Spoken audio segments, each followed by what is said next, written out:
godina je prošla. Dobro jutro. Na mome srcu leži. Evo, kuhamo kavu.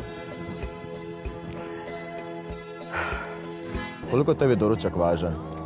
Pa ja u biti ne doručkujem, ali u zadnje vrijeme sam prihvatila, znači, savjet mog trenera, jer odmah ujutro idem na trening, jer sam se udebljala jedno 4 kila i hoću ih skinuti.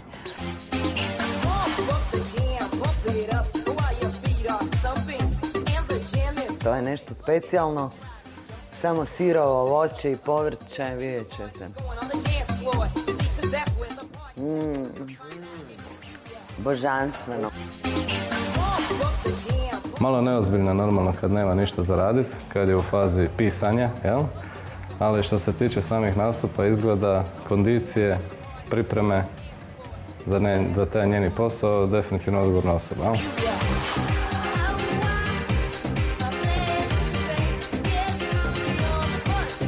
Super je. Zabavna je i u teretani ko što je zabavna svugdje drugdje. Jako malo ljudi zna da si se trebala zvati Buga. Da, trebala sam se zvati Buga ili Tuga. To su dvije sestre, znači kako legenda kaže, prvi Hrvati koji su došli u Hrvatsku. A kako moja mama je onako jako nabrijana Hrvatica, zove kraljica Hrvata, tako mi je skoro dala ime Buga.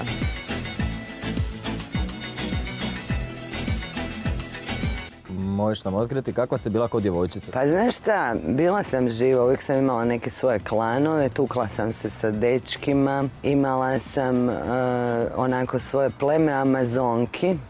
I znaš ono u pubertetu kad su dečki nasrtljivi pa te hoće pipati za sise i za guzu i to, mi smo bile jako opasne. Kad se javila ljubav prema glazbi?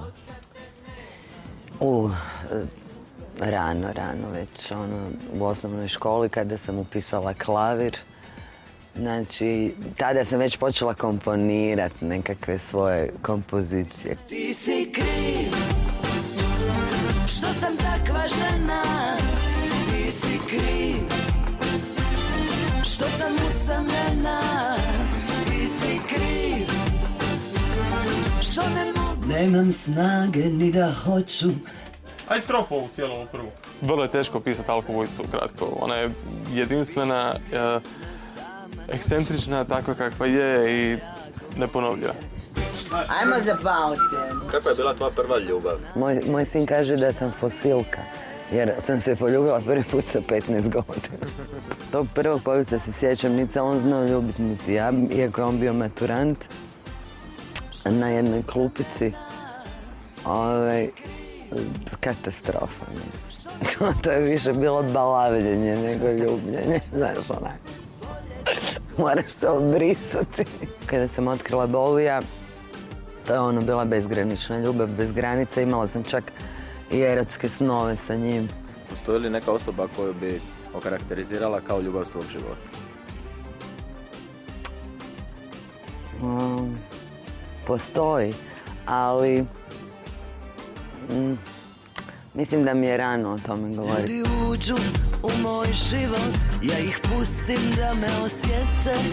Moram priznati da izgledaš naprosto savršeno, pa možeš nam otkriti jesu to zaslužni geni ili možda nešto drugo? Ja mislim da je to stvar duha, znaš, koliko se dugo mlado osjećaš, toliko ćeš duže i ostati mlad.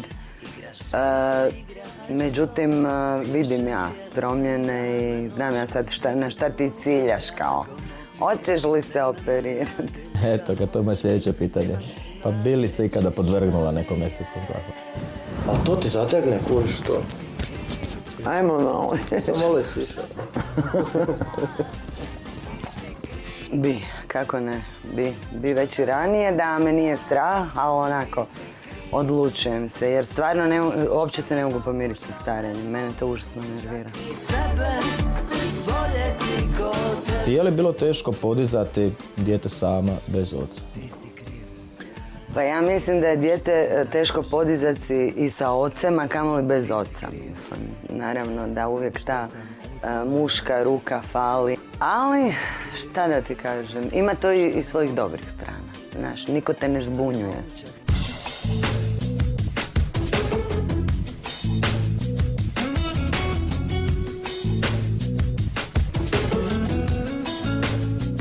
riblja juhica sa žilijen povrćem. Bićete jako iznenađeni.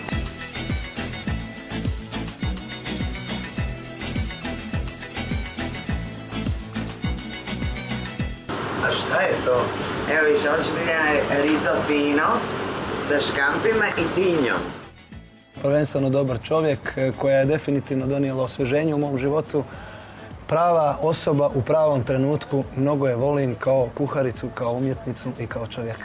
Nedavno ste uspostavili suradnju sa gospodinom Bobanom Rajevićem, pa možete nam otkriti kako ste se vas dvoje uopće našli? Evo ovdje, u restoranu.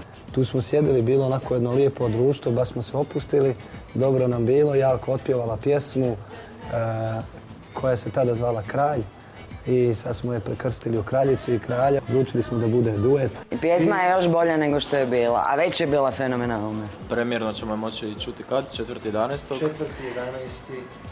u Pa, Ciboni. dođite svi u Cibonu, to će biti show. Evo mene, ljube moja, došao je kraj. Poklanjam ti srce ludo, kraljici nada.